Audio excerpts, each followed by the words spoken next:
ano ba ang BTS? Paano ito nagsimula? Sino nag-initiate ba nito? Ayan, so ayan, para sa ating mga kababayan, no. So ang BTS Bayaning Tsuper party list, no. Hindi po kami yung isang party list na nagising na lang kami nila Attorney Alex. Si Attorney Alex Abaton pala, isa sa ang ating lead convener, siya ang ating first nominee, no.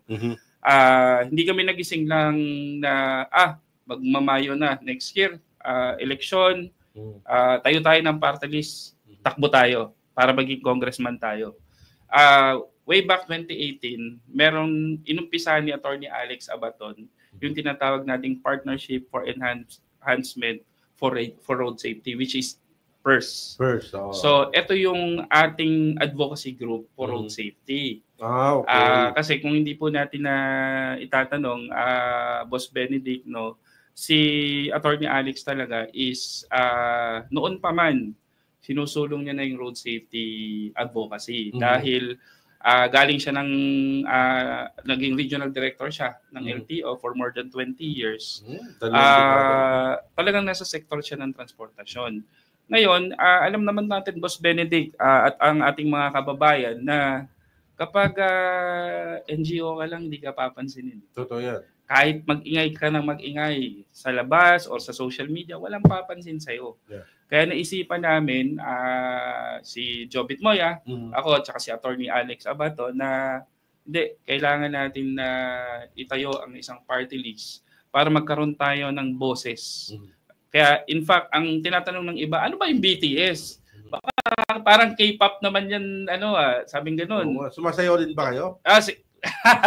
So ang BTS, ang ibig sabihin niyan is boses ng transport sector. Boss Benedict. Sakali magkakaroon na ng sariling boses sa Kongreso. Yes, yung talagang lihitimo talagang boses ng ating mga nasa transport sector, especially ang ating mga bayaning tsuper. Kaya siya tinawag na BTS Bayaning Tsuper. Subalit, Boss Benedict, no, ang BTS Bayaning Tsuper, ito po ay pinanganak sa Zamboanga. Kasi si Attorney Alex, matagal siyang nanungkulan as regional director sa Zamboanga. Region 9. Region 9.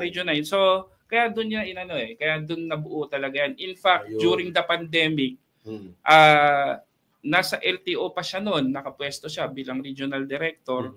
Tumutulong na siya sa mga driver natin. During the pandemic, namimigay sila ng pagkain, sila yung tumutulong sila, nagbibigay sila ng transport assistance kasi bawal lumabas during the pandemic. Kawawa yung mga drivers natin. Yes. And si Attorney Alex, he goes out beyond his duty as regional director para tumulong sa kababayan. Kaya doon nagsimula talaga yung ayusin natin to. Plus, tinitingnan kasi natin, Boss Benedict, na ang primary na layunin ng BTS Bayaning Tsuper is yung road safety. Kaligtasan ng bawat tao natin. Hindi lang ng mga tsuper, pati yung kabuuan or pangkalatang mananakay natin or yung mga commuter natin. Yes.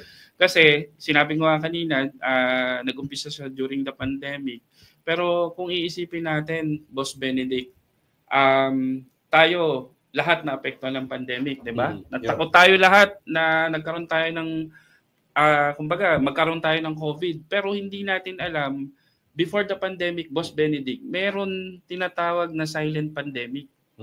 Ano ba yung silent pandemic, Boss Benedict? Ito yung araw-araw na namamatay sa ating kalsadahan dahil sa road-related accidents.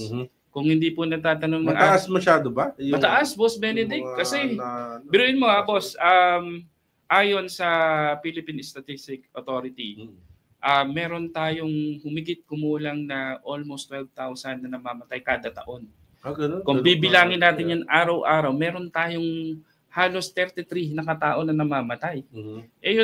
Kaya yun ang nagbibigay sa amin ng ng inspirasyon talaga na kailangan natin makapasok para maggawa tayo ng batas para mailigtas ang ating mga kababayan sa kalsadahan. Dahil bili mo 33 tapos pag tumaas ang gulay, sabihin na natin, nagtaas ang presyo ng kamatis, in aid of legislation agad yan, may hearing agad sa Congress. Samantalang ang mga kababayan natin, tao ang namamatay 12,000, almost 12,000 a year.